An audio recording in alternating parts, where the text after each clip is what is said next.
morning, you strange and wonderful weirdos. I'm John. I'm Stacey. It's Monday, December 19th. And here's why. Today is strange. Okay, so let's start with an update on the UFO whistleblower bill, the National Defense Act that they were trying to pass through. Oh, yeah. So it has been given final approval. That stuff. There was a vote, 83-11. It was our anniversary yesterday. You have to forgive her. I'm still a little flummoxed. So Congress gave final approval with a vote of 83-11 to the 2023 National Defense Authorization Act. Awesome. And the president is going to sign it by the end of the year. And this is, if you remember, this is the act that gives the UAP whistleblowers, the freedom to come forward without retribution. Listen, y'all. All right. If there's any of you old, battle, ship wearing hat guys that, have the NCC Invictus across your, trucker hat right now, and you're sitting out there and you kind of halfway smell like poo, nobody's going to say anything. You got the oversized members only jacket on. It's probably brown. And you got the khaki pants on, right, that are a little bit too long, but then again, we're not going to say anything. Looks like a couple of broom handles, down there for legs. Those guys, you guys, you know what you know, right? And you're really worried about your family. And I respect that. Mm-hmm. But start thinking about what little Billy's been putting you through for the last 40 years. Think about all these ungrateful, squats in your family, right? So I think you should have already come out. Right. But since you didn't, this is your day. You're now protected. I don't care who told you not to say anything. It is now time, folks. It's grand stage time. As soon as pen hits paper, it's showtime. You get that one last big hurrah. You get that one last time to get it off your chest. Let us know. I want you to feel it. Is that your sales pitch? It's my heart to heart. Yes, it is. Very heartfelt. I'm just telling them that now you can come out and you can tell us all those dirty, dark secrets about all these programs. And Mr. Bob Lazar, you could probably come out with the rest of your story and make everybody understand what the truth is, right? Exactly. Okay. So that is true. This particular workaround now works for anybody that has signed a non-disclosure agreement that maybe the people that made them sign it aren't around anymore. There's no way to get out of the non-disclosure agreement for any reason. Now they can still come out and say their piece. Bill Clinton's somewhere right now going, oh, God, what kind of NDAs can they talk about? About the aliens? That's a really good impression. That's all good, man. Now, also included in the bill is a mandate for a review of government archives on UAP going back to January 1st, 1945. Oh, well, that's a good date to go back to. That would be really interesting. You notice how they didn't just go ahead and go for it, right? They didn't be like 1947, 48, 49, something like that. They went 40. Let's say 45. You know what I want to know? I want to know who the 11 people were that voted against it and what their reasons were. Like if it had anything to do with the UAP thing or if they had other reasons not to vote through the the NDAA. I don't know. Just 11 people. That's it. Do you want to dox them or something? No. I just want to know what their reasoning is. I'm just curious. I'm just curious about their reasoning. Every now and then, Stacey goes hardcore. No, I'm not mean like that. When it's coming. Us quiet ones are like that. On the screen right now is the 11 sons of bitches that didn't vote for it. All right, let's move on, shall we? Yes. So let's talk about this new study of how hominins, that's hard to say, were sailing the Mediterranean 500,000 years ago. What were they looking for? We don't know. Okay. I don't suppose. Now, there's a new study that supports the case that supposedly primitive hominins that predated even the evolution of Homo sapiens made short sea journeys around the Mediterranean Sea and populated the Asian islands. Now, this has been something... Meaning they had sex with a lot of islanders. This is something that has been suggested before, but has always been very highly debated, because that would mean that they were more advanced than what was previously Because they want thought. you to think that they were like, ooga, ooga, ooga. Right. Goo, goo, goo, goo. And the evidence don't suggest that. I mean, Exactly. honestly, these cats had skills far beyond what our teenagers have. Yeah, clearly. I mean, like, have you ever seen a flint tool in use? Pretty sure my teenager can't make fire. I mean, honestly, and how quickly they did it, too. And some of the wood tools they use for, like cutting trees down, for instance. Rocks. Mm-hmm. And the little pointy ends. It is pretty amazing. It really is. So for a while, they thought that Homo sapiens, of course, were the only members of the Homo family to have the ability to sail the oceans, with Homo modern family. humans first reaching Australia around 50,000 years ago. But, that's been crumbling in recent years, because there's been a lot of evidence suggesting that, the early people were much more advanced. And they did, in fact, leave clues that they traveled to lands completely surrounded by water. Now, the example they use in this study is the Asian islands, which is the hundreds of islands between Greece and Turkey, like Crete, those sorts of things. And the evidence they have is that there are tools on all of the islands, like very similar tools and other artifacts on all of these different islands. Now, they were trying to figure out that the study asked the questions, could they sail, or could it possibly have been a thing where the water sea level was lower? The old... it was a land bridge argument. The water went down. Maybe they just walked to them on land. But this study says no to that. I always had a picture of that in my head, where all these Russians were standing there waiting on it to change. And you got like this picture of ocean, like little waves and stuff. And then Right. you got this little like bridge and with the people walking. And it's just like, almost, comrade. We'll be the first of North American continent. Ding. Hurry, hurry. It only happens every 12,000 years or so. So this new study had a team of Greek researchers that reconstructed the shoreline of the Asian islands and the surrounding mainland, and they reconstructed it for the last 450,000 years by combining data of like ancient river deltas, just all the things that they knew. And during the last 500,000 years, even though there were 5 major glacial events and 5 warmer periods, there was still an island. Now, a lot of the islands in the middle did form one giant piece of land. Like the water receded enough that there was one giant island, but it was still an island, and their data proves that. They claim that during that entire time, it was still separated by 5 to 7 kilometers of water. At the lowest point, sometimes it would increase up to 40 kilometers. So the only way that these people could get there would be sailing. Now, we're not talking like they made ships and stuff, like rafts and things like that. There are a lot of different theories on how they actually did the sailing part, but it looks like that is absolutely what happened. Is it really that much of a stretch? I don't think so. Because if you live beside water, which your hunter-gatherers Right. all live beside water, okay? That's like the whole theory, right? That like if you do any kind of history, Right.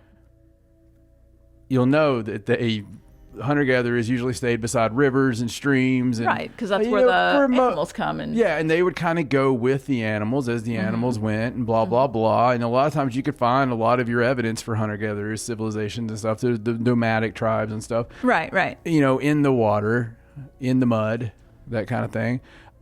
So the reason I bring that up is, how often have you been at the water? You grew up around water. Did you not see wood sometimes floating down the water? Right. And you would put that together. If you hadn't had boats in your life, Right. you might think, ooga, ooga, ooh, woo. Right. Now, it did also say in there that even though there's water separating, you can still see the islands from the mainland. Yeah. So then you would have that temptation. I was going to bring that point up next. Yes. And also they mentioned that during that time there was... Islands are like women. A type of... if a man, and I'm talking ancient man, obviously we've evolved now, but if an ancient man were to see a woman... he's going to want that woman eventually. If he was to see an island, he's not going to be able to help himself until he goes to that island and conquers it. They did also mention that there was a type of like smaller elephant type animal that maybe they would hunt possibly and eat. And that they're very good swimmers. And perhaps it was a situation where they were following the herds of these pygmy elephant type animals. There's a pygmy elephant? I guess at that time there was. And elephants are great swimmers. How big is small? I don't know. Is it like the size of like a pig? Is it? No, I don't think that's. I mean, if you, in comparison to a gigantic elephant, a smaller elephant would still be pretty big. Like a little dog-sized elephant? I have no idea. Oh God, I want a little elephant. I think you're missing the point. I'm sorry, you got me on little elephants. They saw the elephants swimming to the other island, and so then that's their food. If they saw them all going, they would then pursue. Okay. Or maybe they rode them. Oh, do you think they rode the elephants across the water? That'd be amazing. I would ride the elephant across the water. I would harness a couple of dolphins and be Aquaman in that shit. There's lots of theories out there, but there is the proof, and they're not able to dismiss it anymore. Listen, the proof is the fact that every continent has the same buildings. The other proof is some of the same languages carved on the damn walls, people. Okay? Not every continent, not every civilization woke up one day and goes, I'm going to build a pointy thing. It might be a little harder than others, but God dog it, I'm going to build it. Dreamt about it, huh? Way too many similarities. Okay, way too many similarities. And how the hell did Bigfoot get to all the continents? Maybe Bigfoot's a good swimmer too. Maybe he rode the elephants. Maybe. Damn, do you got Bigfoot riding an elephant in your head right now? Because I do. I do. All right. Let's move on, shall we? I think we strayed way off that study. It's a hell of a night. All right. So this is a story from Germany about...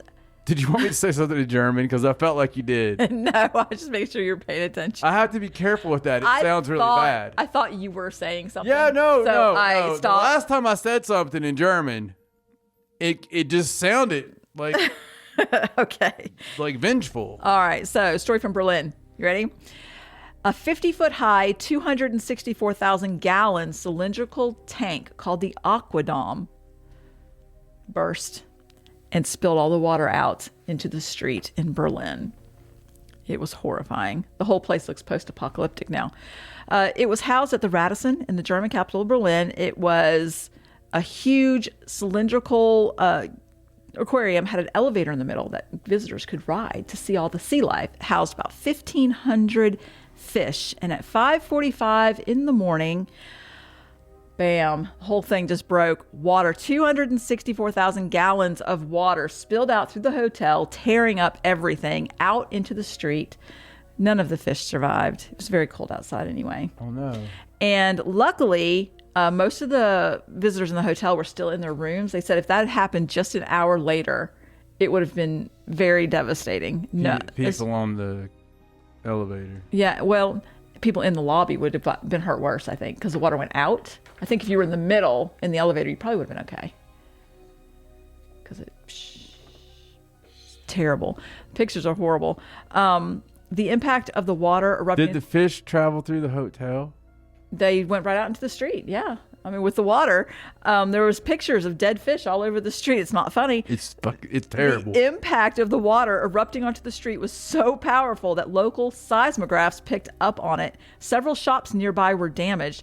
I believe it said that there's a lint factory next door. You know those truffles that I like to eat? So then there was like glass and water and fish and chocolates all over the place. It was awful. It's not funny. Several shops nearby were damaged, with chairs upturned and windows shattered. Yes, it was awful. They said that the water would have weighed an estimated 100 tons. Poor fish. I know, it was terrible. You're crying. You're so put out. This poor fish. I just have the visual in my head. It had the tank had a diameter of 38 feet. People in the hotel. And police officers at the scene shook their heads and thought of what could have awaited them had it just broken just a few hours later in the day. They did send the Reynolds Polymer Technology, the U.S. company that helped build the tank back in 2003, sent a team to Germany to investigate. They believe that perhaps it was material. I'm not sure how they said it. Material fatigue, that's it. That it was possibly due to material fatigue, but no official cause has yet been determined. Obviously, there was material fatigue because there it all went. That would have been horrifying. Yeah. Absolutely horrifying. It took them a while to clean up all the fish. It's terrible. Go to the next All story. right, let's move on. Okay. All right, keep your tissue. This one is a bit horrific, but it has a good ending. I wouldn't do the story if it had a bad ending. So it's about a two-year-old boy in Uganda who was swallowed whole by a wild hippo. Whole thing. So it was a shocking incident where this 2-year-old boy was outside playing near his house. He lived near Lake Edward, and a wild hippo came out of the water, grabbed him by the head, and started to swallow him whole. The whole half of his body was in. Luckily, a local nearby saw what happened. His name was Crispus Bagonza. He noticed the boy in the animal's jaws, and he started throwing rocks at the hippo to save him. The hippo was so surprised by the attack and got scared, he spit the boy out and went back to the water. And they rushed the boy to the hospital. He was fine. They did give him some rabies shots just as a precautionary measure, but he was very, very lucky. And it's really odd for this hippo. Like, hippos are very aggressive, don't get me wrong. Very aggressive, dangerous, most dangerous land animal there is. But they're vegetarians. They're herbivores. They don't normally eat meat. And very rarely do they come out of the water to attack a human. Like, if you get in their space, they're going to kill you. But it was really odd. This is the first time they've had an incident like this happen. You know, something else odd is intelligent children. So Kyler is how old? He is 5. Mm-hmm. So I knew how old Kyler was. It's for the purpose of the story. Right. So a 5-year-old had a nightmare the other night. Mm-hmm. Talks to me about the nightmare. Tells me about what it looked like. Oh, it was horrifying. It was a horrifying monster. Mm-hmm. And I said, next time you have a nightmare like that, you need to holler for me. Even in your dream. And I'll come save you. Because I will always save you. There are no monsters in this world. And I will always be there for you. And I made it as serious as I could. And he goes, Dada, are hippos, lions, tigers, jaguars, alligators, crocodiles? The kid listed like 12 to 15 actual man-eating killer monsters. Right. Bears is one of them. Of course, bears. And he goes through all of them. He goes, can they get me?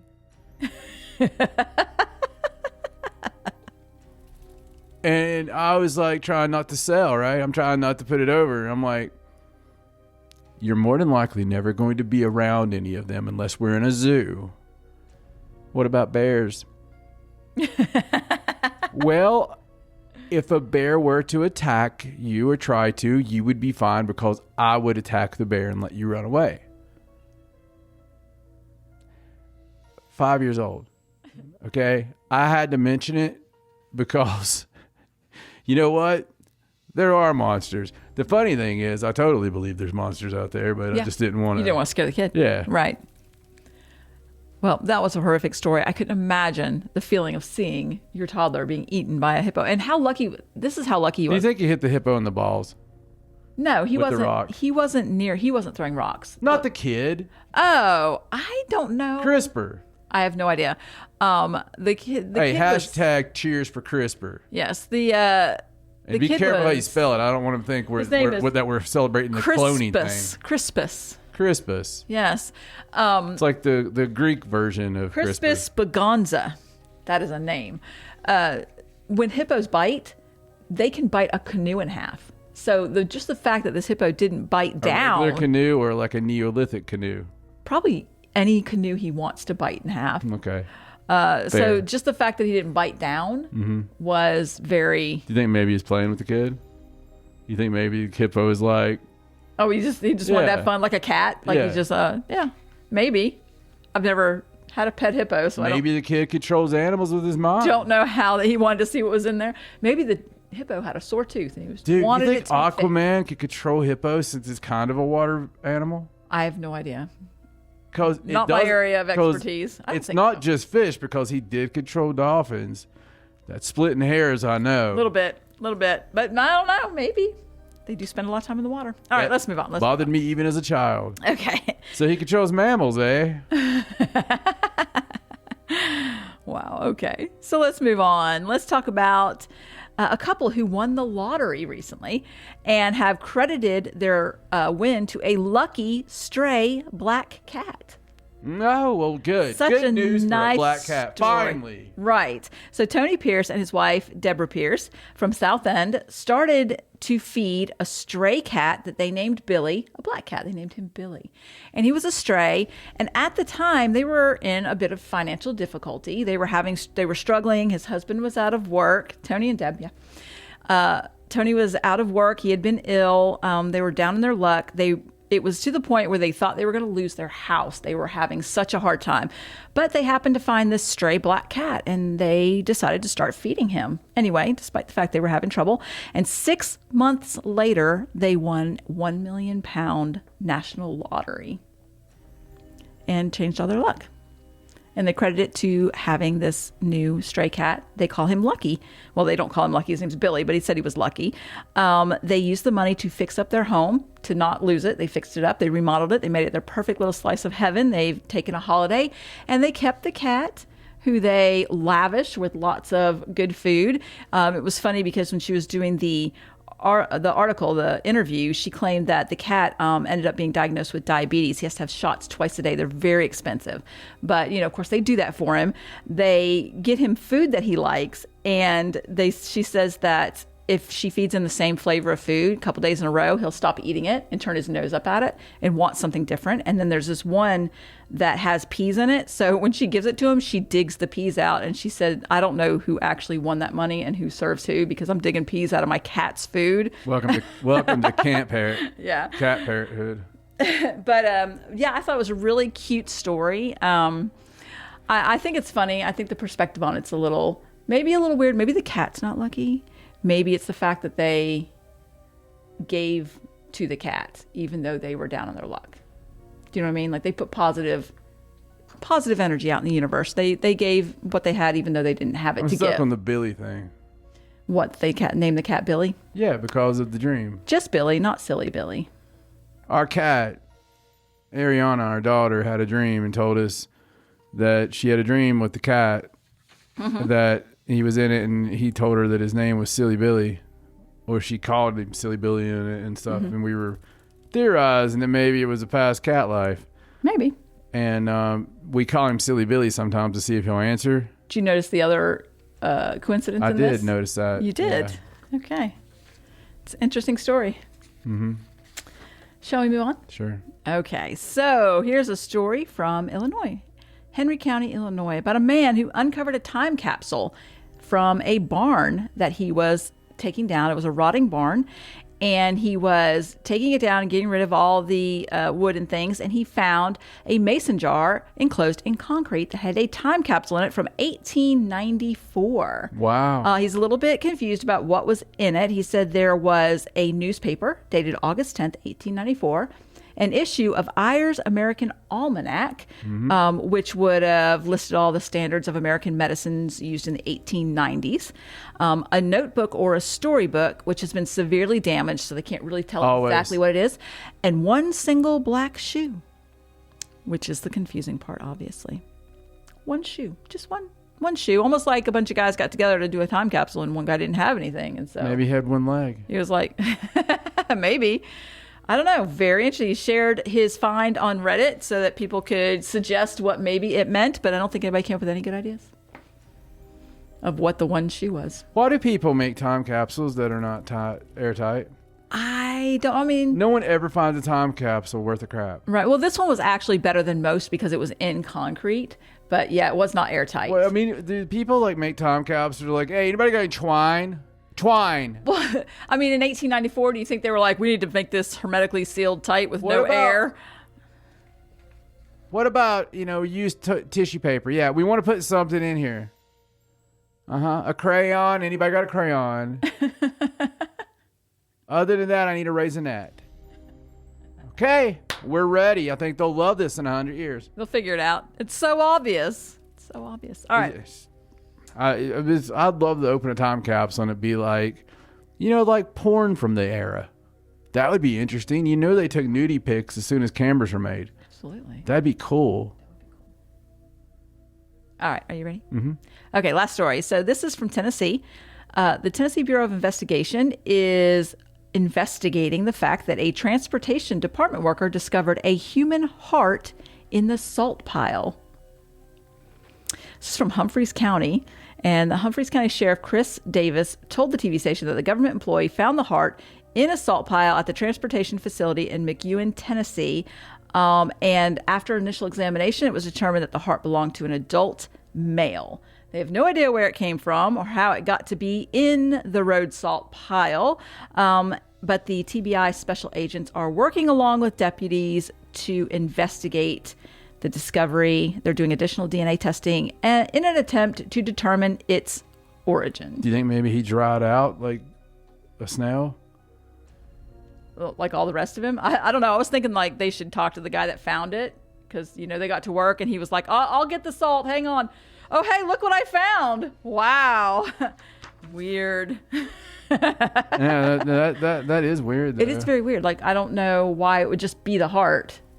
I mean, if there was other parts of the body there, too, wouldn't those would also be preserved? Unless you're a really cool killer and you're like, I'm going to put little different things in different places. They should check the other salt piles. The other departments.